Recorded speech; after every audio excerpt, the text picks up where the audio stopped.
പുതുമയാർന്ന പ്രമേയം കൊണ്ടും സംവിധാന മികവ് കൊണ്ടും കോക്ടെയിൽ എന്ന ചിത്രം പ്രേക്ഷകരുടെ മുക്തകണ്ഠമായ പ്രശംസ നേടി ബോക്സ് ഓഫീസിൽ ഒരു വൻ വിജയത്തിലേക്ക് നീങ്ങുന്നു. ഈ അവസരത്തിൽ ഫോറം കേരളത്തോട് ചിത്രത്തെപ്പറ്റി സംസാരിക്കുവാൻ എത്തിയിരിക്കുന്നത് സംവിധായകൻ ശ്രീ അരുണാണ്. സ്വാഗതം സർ. സ്വാഗതം. കോക്ടെയിൽ എന്ന ചിത്രം എല്ലാ അർത്ഥത്തിലും പ്രേക്ഷകർക്ക് ഒരു പുതിയ അനുഭവമാണ്. തിയേറ്റർ വിട്ടിറങ്ങിയാലും പ്രേക്ഷക മനസ്സിൽ തങ്ങി നിൽക്കുന്ന കഥയും കഥാപാത്രങ്ങളും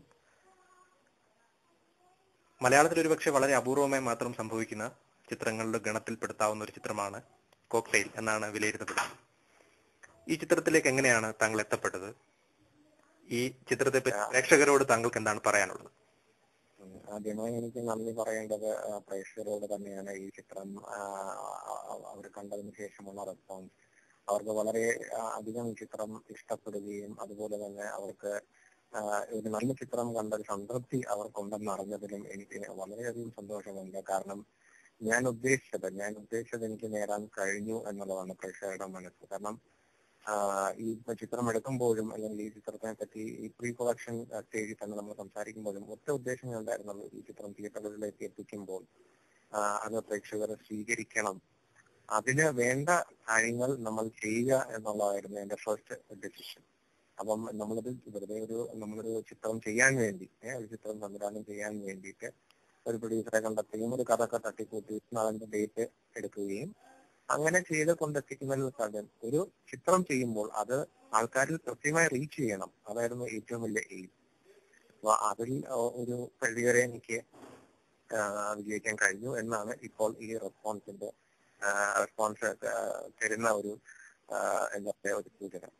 അതുപോലെ തന്നെ ഈ ചിത്രത്തെ പറ്റി പറയുകയാണെങ്കിൽ ആദ്യം ഞാൻ ഈ കഥ കേൾക്കുമ്പോൾ തന്നെ ശ്യാം മേനോനാണ് എന്റെ കഥ എഴുതിയിരിക്കുന്നത്. അപ്പൊ ശ്യാം എന്റെ അടുത്ത് കഥ പറയുമ്പോൾ തന്നെ ഇതിനകത്തൊരു എലമെന്റ് ഉണ്ടായിരുന്നു, ഒരു സ്ട്രോങ് എലമെന്റ്. നമ്മൾ ഒരു സാധാരണ ഇപ്പൊ പറഞ്ഞു പോകുന്ന ഒരു ചിത്രത്തെ പോലെയോ അങ്ങനെയൊന്നും അല്ലാതെ ഇത് ഇന്ന് നടക്കുന്നതും അല്ലെങ്കിൽ ഇന്നിന്റെ ഒരു കഥ എന്ന് വേണമെങ്കിൽ പറയാം. അങ്ങനെ ഒരു എലമെന്റ് എനിക്ക് സ്ട്രോങ് ആയിട്ടുണ്ടായിരുന്നു. സോ അപ്പം ഞാൻ ആ സബ്ജക്റ്റില് ഒരുപാട് അട്രാക്റ്റഡ് ആയി.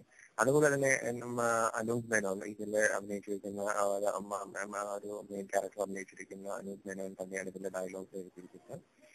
അപ്പം ഞാൻ അനൂപുമായിട്ട് ഈ കഥ ഡിസ്കസ് ചെയ്യും. ഞാൻ അനൂപിനോട് ആവശ്യപ്പെടുകയായിരുന്നു ആക്ച്വലി അനൂപ് തന്നെ ഈ ഡയലോഗ് ചെയ്യുന്നത്. കാരണം അദ്ദേഹത്തിന്റെ ഇതിനു മുമ്പുള്ള ചിത്രങ്ങളിൽ അദ്ദേഹത്തിന്റെ എഴുത്തിന്റെ ശൈലി എനിക്ക് ഇഷ്ടപ്പെട്ടു. സോ എനിക്ക് ഉറപ്പുണ്ടായിരുന്നു എനിക്ക് അനൂപിൽ നിന്ന് നല്ലൊരു ഇൻപുട്ട് എനിക്ക് കിട്ടുന്നുള്ളത്. സോ അതെനിക്ക് ഭംഗിയായി കിട്ടുകയും അതുപോലെ തന്നെ നവൻ ജയസൂര്യ ഈ കഥ പറയുമ്പോഴും അദ്ദേഹം ഈ പറഞ്ഞ പോലെ സഹകരിക്കാനായതും അദ്ദേഹത്തിനും ഈ കഥ ഇഷ്ടപ്പെടുകയും ഈ ക്യാരക്ടർ ഇഷ്ടപ്പെടുകയും മോറോവർ അങ്ങനെയാണ് ഈ പ്രോജക്റ്റ് തുടങ്ങുന്നത്. പിന്നെ അതുപോലെ തന്നെ ഞാൻ ഒരിക്കലും ഒളിച്ചുകൂടാത്തൊരു വ്യക്തി തന്നെയാണ് ശ്രീ മിലൻ ജലീൽ. നമ്മുടെ ഈ ഫിലിമിന് വേണ്ടിയിട്ട് ഏറ്റവും കൂടുതൽ നമുക്കുണ്ടായ ഒരു പ്രചോദനവും അതുപോലെ തന്നെ അദ്ദേഹത്തിന്റെ ഫുൾ സപ്പോർട്ടും ഉണ്ടായിരുന്നു. അതുപോലെ എന്റെ ടെക്നീഷ്യൻസിനെ പറ്റി പറയണേ, director of photography Pradeep Nair, അദ്ദേഹത്തിന്റെ ഫസ്റ്റ് വർക്കാണ് ഫിലിം ഇൻഡിപെൻഡന്റ് സിനിമാറ്റോഗ്രാഫർ. ബട്ട് അത് വളരെ ഏറെ അദ്ദേഹത്തിന് നല്ലൊരു കഴിവുള്ള ഒരു ക്യാമറമാനാണ്. അത് കാരണം നല്ല വിഷ്വൽ സെൻസും അതുപോലെ തന്നെ സ്പീഡും ഉള്ളൊരു ക്യാമറമാനായിരുന്നു. സോ മലയാളം ഇൻഡസ്ട്രിയുടെ ഇപ്പോഴത്തെ ഒരു ഇത് വെച്ചിട്ട് ഇത് രണ്ടും കിട്ടിയ വളരെ ബുദ്ധിമുട്ടുള്ള കാര്യമാണ്. സ്റ്റിൽ രണ്ടുപേരുടെയും ഈ രണ്ട് കാര്യങ്ങളും സ്പീഡും അതിന്റെ ഒരു വിഷ്വൽ സെൻസും ഉള്ള ഒരാളായതുകൊണ്ട് വളരെയധികം ഹെൽപ്പ് ചെയ്തിട്ടാണ് ഈ ചിത്രത്തിന് വേണ്ടിയിട്ട്. അതുപോലെ തന്നെ ആർട്ട് ഡയറക്ടറും അതുപോലെ തന്നെ നമ്മുടെ മ്യൂസിക് ഡയറക്ടർ അൻഷോൺസും അതുപോലെ ബാക്ക്ഗ്രൗണ്ട് സ്കോർ ചെയ്തിരിക്കുന്ന രതീഷ്, അതുകൊണ്ട് പുതിയ ആൾക്കാണ് ഒരു അവസരം നൽകാൻ തീരുമാനിക്കുകയും അങ്ങനെ ഒരു പാട്ട് ഒരു ഡ്യുവറ്റ് സോങ് ചെയ്തിരിക്കുന്നതും രതീഷാണ്. ചിത്രത്തെപ്പറ്റി പ്രേക്ഷകരുടെ ഭാഗത്തു നിന്നും താങ്കൾക്ക് എന്തുതരം ഫീഡ്ബാക്ക് ആണ് ലഭിക്കുന്നത്, അല്ലെങ്കിൽ തിയേറ്ററിൽ നിന്നും എന്തെങ്കിലും റെസ്പോൺസ് ആണ് താങ്കൾക്ക് ലഭിച്ചുകൊണ്ടിരിക്കുന്നത്? സിനിമാ പ്രവർത്തകരിൽ നിന്ന് തന്നെ ചിത്രത്തെപ്പറ്റി താങ്കൾക്ക് മൊത്തത്തിൽ എങ്ങനെയുള്ള പ്രതികരണമാണ് ലഭിക്കുന്നത്? ഇതിന്റെ ഏറ്റവും വലിയൊരു അഡ്വാൻറ്റേജ്, കോക്ടെയിൽ എന്ന ചിത്രത്തിന്റെ ഏറ്റവും വലിയ അഡ്വാൻറ്റേജ് ആയിട്ട് ഞാൻ കരുതുന്നത് ഇതിനകത്ത് എന്നെ വളരെയധികം സന്തോഷിപ്പിക്കുകയും ചെയ്തൊരു കാര്യം തന്നെയാണ് ഇതിന്റെ റെസ്പോൺസ്. അതായത് ഇതിന്റെ ഏറ്റവും വലിയ പോസിറ്റീവ് റെസ്പോൺസ് എന്ന് പറയുന്നത് ഇതിനൊരു നെഗറ്റീവ് റെസ്പോൺസ് ഇല്ല എന്നുള്ളതാണ്. കാരണം ചിത്രം കണ്ട ഓരോ വ്യക്തിയും അത് ഏത് തരത്തിലുള്ള ആളാണെങ്കിലും അത് സിനിമ ഇൻഡസ്ട്രിയിലുള്ള ആളെന്നോ അല്ലെങ്കിൽ ഒരു നോർമൽ പ്രേക്ഷകരെന്നോ അല്ലെങ്കിൽ വിദ്യാർത്ഥികളെന്നോ വീട്ടമ്മമാരെന്നോ അല്ലെങ്കിൽ അങ്ങനെ ഒരു വേർതിരിവില്ലാതെ കണ്ട എല്ലാവർക്കും ഒരേ അഭിപ്രായം സൃഷ്ടിക്കാൻ കഴിഞ്ഞു എന്നുള്ളതാണ് കോക്ടെയിലിനെ ഏറ്റവും വലിയ വിജയം എന്ന് ഞാൻ പറയുന്നു. അതുപോലെ തന്നെ തിയേറ്ററുകാർ ആദ്യ ദിവസം എന്താ പറയാ ഇവിടെ നമ്മുടെ ഇലക്ഷൻ കാരണവും അപ്പൊ അങ്ങനെ കുറച്ചൊരു തിരക്കിന്റെ ഒരു കുറവുണ്ടായിരുന്നു. ബട്ട് ഓരോ തിയേറ്ററുകാരും ഓരോ ഷോ കഴിയുമ്പോഴും അത് കളക്ഷൻസ് കയറി തിയേറ്റർ ഫുള്ളായി അങ്ങനെ ആണ് ഇത് മുന്നേറിക്കൊണ്ടിരിക്കുന്നത്. സോ അതായത് അതിന്റെ ഒരു അർത്ഥം എന്ന് പറയുന്നത് ഇതെല്ലാം റീച്ചായി, എല്ലായിടത്തും ഇത് റീച്ചായി എന്നുള്ളതാണ്. സോ അത് വളരെ സന്തോഷമുള്ള ഒരു കാര്യമാണ്. ഞാൻ എപ്പോഴും ഞാൻ എന്ന് പറയുന്ന മലയാള സിനിമയുടെ എക്കാലത്തെയും നല്ല പ്രേക്ഷകരോട് തന്നെയാണ്.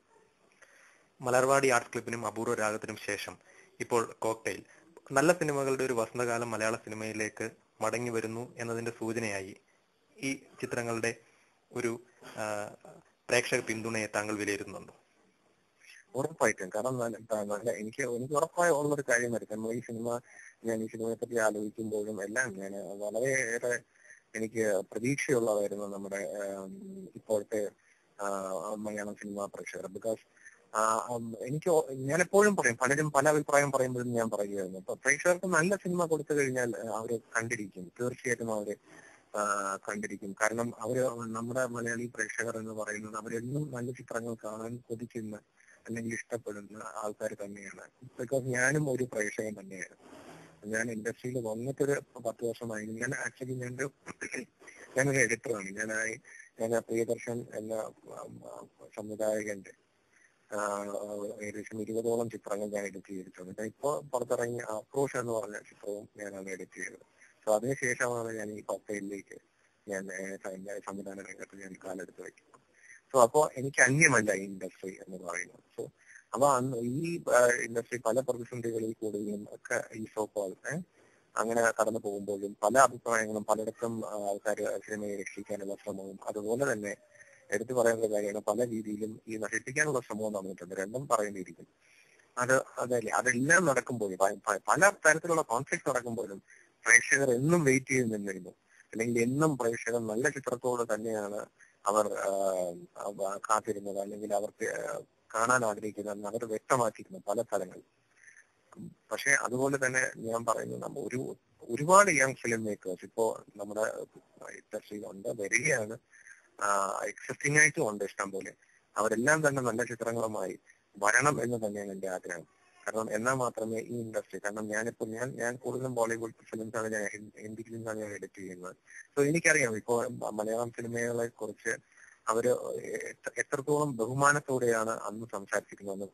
ഒരു പർട്ടിക്കുലർ കാലയളവ് കഴിഞ്ഞ ശേഷം മലയാളം സിനിമ എന്ന് പറയുമ്പോൾ തന്നെ അവര് കാര്യമായി കേൾക്കാതെ അങ്ങ് മാറി നിൽക്കുന്നതും അല്ലെങ്കിൽ ഒരു പക്ഷേ എന്താ പറയാ ഒരു ചെറിയ ഡോൺ കെയർ പോലെ സംസാരിച്ച് തള്ളുന്നതും ഞാൻ കണ്ടിട്ടുണ്ട്. പക്ഷെ ആ അവസ്ഥ ഒരിക്കലും വരാൻ പാടില്ല. അവരെന്നും ഇന്ത്യയിലെ ഏത് ഇൻഡസ്ട്രി ആണെങ്കിലും മലയാളം സിനിമ എന്ന് പറയുമ്പോൾ അവർക്കൊരു ബഹുമാനം ഉണ്ടായിരുന്നു. അവർ തിരിച്ച് കൊണ്ടുവന്നേ പറ്റുള്ളൂ. അതിൽ അർഹരായ ഒരുപാട് സംവിധായകർ നമ്മുടെ ഈ കേരളത്തിലുണ്ട്.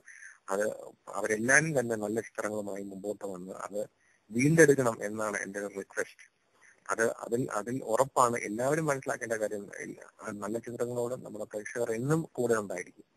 അപ്പം നല്ല പ്രേക്ഷകർ തന്നെയാണ് നമ്മുടെ ശക്തി. വളരെയധികം നന്ദി ചിത്രത്തെ പറ്റി സംസാരിക്കുവാൻ ഞങ്ങൾക്ക് വേണ്ടി അല്പസമയം മാറ്റിവെച്ചതിൽ. കോക്ടെയിൽ എന്ന ചിത്രം ഒരു വൻ വിജയമായി മാറട്ടെ. താങ്കൾക്ക് വീണ്ടും മികച്ച ചിത്രങ്ങൾ മലയാളത്തിന് നൽകുവാൻ കഴിയട്ടെ എന്ന് ഫോറം കേരളത്തിന് വേണ്ടി ആത്മാർത്ഥമായി ആശംസിക്കുന്നു. Thank you very much.